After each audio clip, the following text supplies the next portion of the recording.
Antes de mergulhar nesta história incrível, considere se inscrever no canal e ativar o sininho. Cada história aqui tem algo a dizer, e você não vai querer perder nenhuma. Nova York, uma noite de inverno. O vento soprava entre os arranha-céus como um sussurro gélido, chicoteando os rostos apressados e agasalhados que percorriam as calçadas nevadas de Manhattan. Os flocos discretos, mas persistentes, espiralavam entre as luzes dos letreiros de luxo e os táxis amarelos que deixavam um rastro úmido e fumegante atrás de si. No sofisticado Upper East Side, o Hotel Grand Palmer dominava a Rua 72 como um palácio atemporal. Uma fachada de pedra clara, janelas douradas, porteiros de paletó e luvas brancas. Cada detalhe exalava riqueza e exclusividade.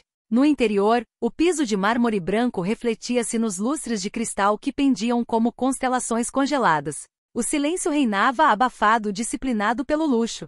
No último andar, atrás de portas de vidro folheadas a ouro, ficava a joia da coroa do edifício, Le Verrier Toilette, um restaurante com estrela Michelin e refúgio da elite nova-iorquina. Banqueiros, atores, políticos e herdeiros se reuniam ali em um ambiente aconchegante, onde até o riso parecia transparecer através do veludo. Naquela noite, no fundo da sala, perto de uma janela saliente com vista para o Central Park coberto de neve, uma mesa solitária foi posta para um único convidado, Ethan Whitmore. Aos 54 anos, ele era um daqueles homens que você reconhece sem nunca se aproximar. Um terno Tom Ford sob medida, um relógio Patek Philippe no pulso e um olhar de granito. Ele era o homem por trás da Whitmore Holdings, um conglomerado em expansão que abrange imóveis, tecnologia verde, finanças e mídia. Um império construído com base na eficiência fria, negociações implacáveis e decisões calculadas com precisão de centésimos. Ethan nem sempre fora assim. Mas a perda repentina da esposa, Emily, 8 anos antes,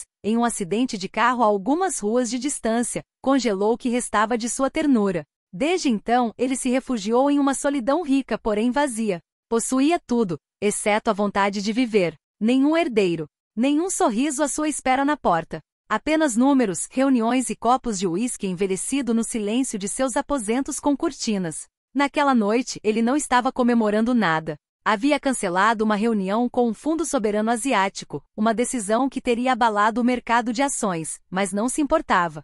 Simplesmente acordara sentindo-se excepcionalmente cansado. Não fisicamente, mas um cansaço da alma, um peso invisível que o fazia andar mais devagar, olhar fixamente por mais tempo sem enxergar, sentar-se sem motivo. Ele nem tocou na entrada. Apenas mordiscou seu filé de carne vagio com trufas negras, um prato exclusivo de $480, acompanhado de uma taça de Chantal Margaux 1995. Mas nada tinha gosto. Nem mesmo a música clássica, tocada suavemente por um pianista de salão, chegava aos seus ouvidos. Ao pousar o garfo, ele virou mecanicamente a cabeça em direção à grande janela saliente, cuja condensação tremia com o calor do restaurante. E ali, na escuridão da rua coberta de neve, bem ao pé da fachada iluminada, ele viu uma pequena figura, encolhida contra a parede. Uma criança. A menina, frágil como um junco no inverno, não devia ter mais de 9 anos. Seu rosto era emoldurado por cabelos castanhos emaranhados, que o vento havia chicoteado até que fios úmidos grudassem em suas bochechas. À luz forte da vitrine, seus olhos escuros pareciam imensos, de uma intensidade desarmante. Não havia medo nem vergonha naquele olhar, apenas uma espécie de calma resignada, do tipo que não se deve ver no rosto de uma criança. Ela usava um casaco de lã enorme, obviamente para uma adulta, cujas mangas quase cobriam seus dedos. Por baixo, via-se um suéter puído e um vestido escolar ligeiramente desbotado. Aos seus pés, tênis velhos e descombinados, um cinza, o outro branco, cobertos de sal e poeira de neve. Entre os braços cruzados, ela segurava uma sacola plástica transparente, cujo conteúdo mal se via, um caderno velho, uma maçã amassada e um pequeno ursinho de pelúcia sem orelhas. O mordomo, um homem rígido e nervoso, viu a moça e empalideceu. Caminhou rapidamente em sua direção, pronto para mandá-la embora com uma palavra áspera. Senhorita, este lugar não é. Mas Ethan, sem nem virar a cabeça, levantou lentamente a mão com a palma aberta. Deixa pra lá. Ela não está me incomodando. O garçom parou abruptamente surpreso, e então recuou com um aceno discreto. O silêncio retornou imediatamente. A menina olhou para Ethan. Seu olhar havia mudado. Menos distante, mais curioso. Ela não parecia particularmente impressionada com a decoração suntuosa do restaurante, nem com os olhares de desaprovação dos clientes. que murmuravam entre goles de vinho vintage. Ela o observava. Aquele homem de terno preto perfeitamente cortado, com um relógio que valia várias casas, o rosto sério marcado pela solidão. Depois de alguns segundos de silêncio, ela respirou fundo e se aproximou. A porta giratória a envolveu por um momento em seu balé de vidro, então ela emergiu no corredor iluminado, uma silhueta esguia imersa em um mundo vasto demais para ela. Ela caminhou lentamente entre as mesas, os pés hesitantes no chão de mármore, a bolsa agarrada a si como um escudo. Cada passo parecia um desafio ao silêncio circundante. As conversas haviam cessado. Algumas cabeças se viraram indignadas, outras divertidas. Um garçom fez menção de intervir, mas um único olhar de Ethan a deteve. Ela parou a 1 metro dele. Ela estendeu um pequeno guardanapo de papel amassado, mas limpo, com os dedos tremendo levemente de emoção ou frio. É para o senhor. Sua voz era suave, um pouco rouca. Não era um sussurro de medo, mas uma oferenda cheia de sinceridade. Ethan pegou o guardanapo. Estava coberto de linhas pretas a lápis. Um desenho ingênuo feito com cuidado. Um boneco palito sozinho em uma mesa grande. Em frente, uma pequena figura se aproximava, inclinando-se ligeiramente como se fosse falar com ele. Acima deles, um sol radiante, desproporcional, quase infantil, lançava seus raios como braços abertos. Ele ficou ali congelado, incapaz de tirar os olhos do desenho. Você parecia solitário, ela disse simplesmente. Um breve silêncio. Então, mais baixo. Eu também. Então pensei que poderíamos ficar menos sozinhos juntos. Ethan sentiu algo crescer dentro de si. Um calor estranho, quase doloroso. Seus olhos estavam marejados. Ele piscou várias vezes, surpreso, confuso. Há quanto tempo alguém não o olhava sem interesse, sem medo, sem máscara? Há quanto tempo alguém não lhe falava essa verdade? Ele olhou para a menina. E em suas feições pensou ter visto por um instante as de Emily, sua esposa. Quando ela tinha mais ou menos essa idade, ela lhe mostrará um desenho semelhante. Uma coincidência? Ou outra coisa? A sala parecia distante. O tilintar de copos, talheres, murmúrios indignados, tudo se esvaiu numa espécie de bolha silenciosa. Ele se inclinou um pouco, sua voz quase embargada. Qual o seu nome? Ela sorriu timidamente, um pouco surpresa com a suavidade na voz do homem de terno. Esperança. Esperança, Carter. O nome ecoou na mente de Ethan como um sino em uma catedral vazia. Esperança. Esperança. O que ele havia parado de sentir. O que ele pensava estar perdido para sempre. Ele olhou para o guardanapo. E desta vez, não viu um desenho desajeitado. Viu uma mão estendida. Ethan endireitou-se ligeiramente, olhando ao redor. Os murmúrios indignados haviam diminuído, substituídos por uma mistura de curiosidade e constrangimento. A equipe ainda hesitava, presa a uma decisão invisível. Mas Ethan, com um gesto lento e firme, puxou uma cadeira para o seu lado. Não perguntou à moça se ela queria se sentar, convidou-a com o olhar, como se estivesse dando as boas-vindas a alguém que já conhecia. Hope hesitou por um segundo, depois sentou-se cautelosamente na beirada da cadeira, ainda segurando sua bolsa como se fosse uma tábua de salvação. Um garçom se aproximou silenciosamente, visivelmente desconfortável. Senhor Whitmore, eu deveria. Chocolate quente. E panquecas caseiras. Com xarope de bordo. O garçom abriu a boca, preparado para protestar, mas então encontrou o olhar de Ethan. Um olhar calmo, mas intransigente. Ele assentiu silenciosamente e desapareceu. Hope olhou para a toalha de mesa branca, passando a ponta dos dedos sobre o tecido limpo. Era evidente que ela não estava acostumada a tal cenário, mas não demonstrou vergonha nem medo. Apenas uma contenção discreta, quase elegante. Você desenha com frequência? Perguntou Ethan, quebrando o silêncio. Ela assentiu. O tempo todo. Quando a mamãe está no trabalho ou quando estou na sala de espera. Eu desenho pessoas, mesmo que elas não estejam olhando para mim.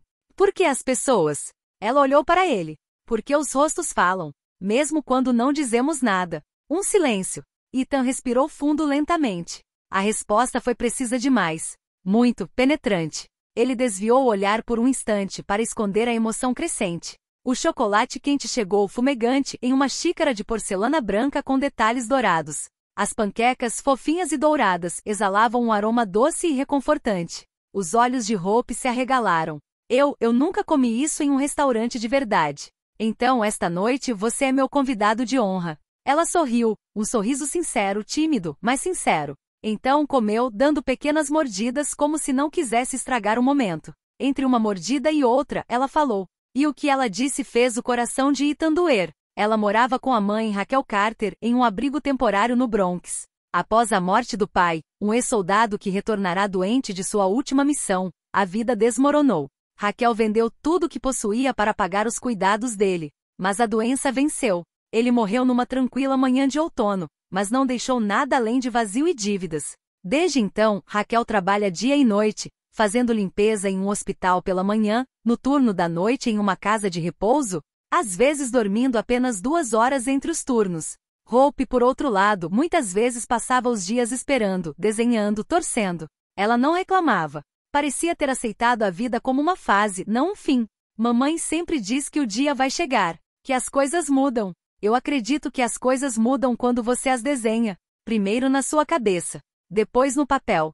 Ela tirou da bolsa um caderno velho e cheio de orelhas. Desenhos de casas com cortinas coloridas, famílias reunidas, árvores floridas e cachorros brincalhões. Sonhos escritos com tinta preta e pura vontade.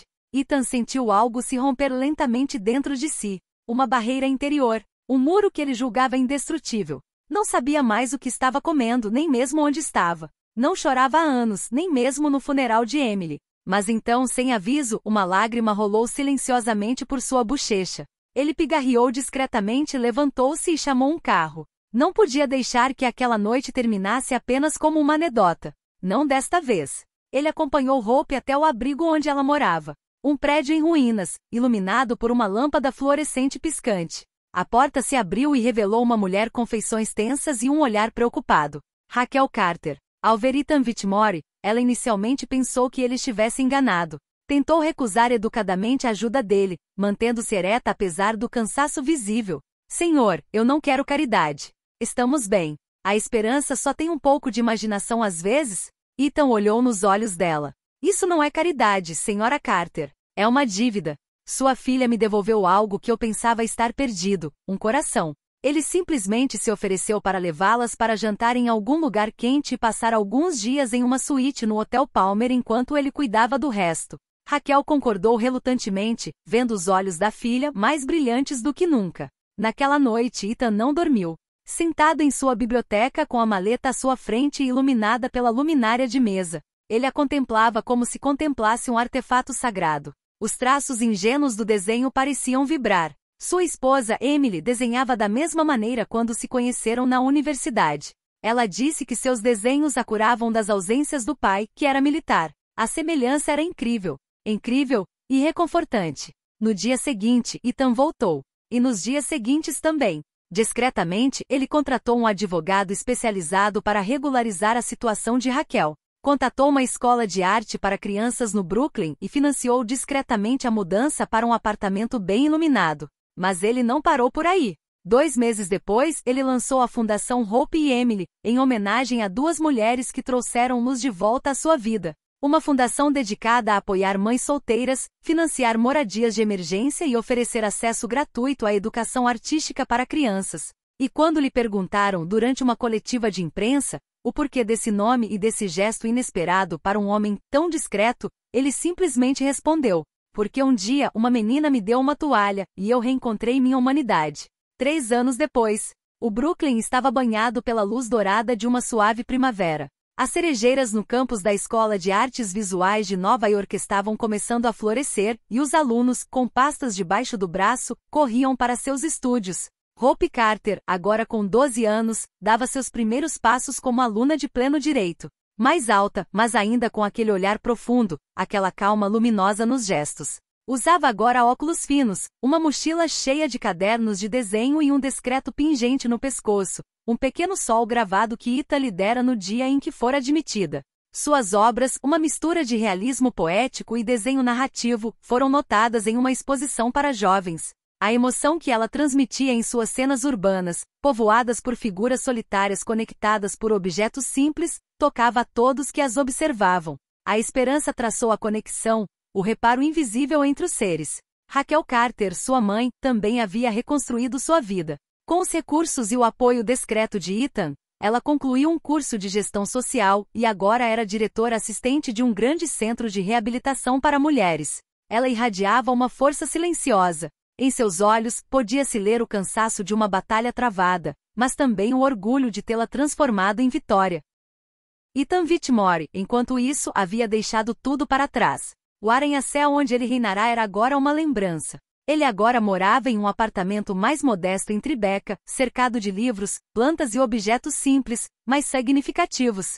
Dava palestras sobre filantropia, luto e transformação interior. Aonde quer que fosse, ele falava de um momento específico. Um guardanapo. Uma criança. Um gesto. Ele não tinha mais medo de chorar em público.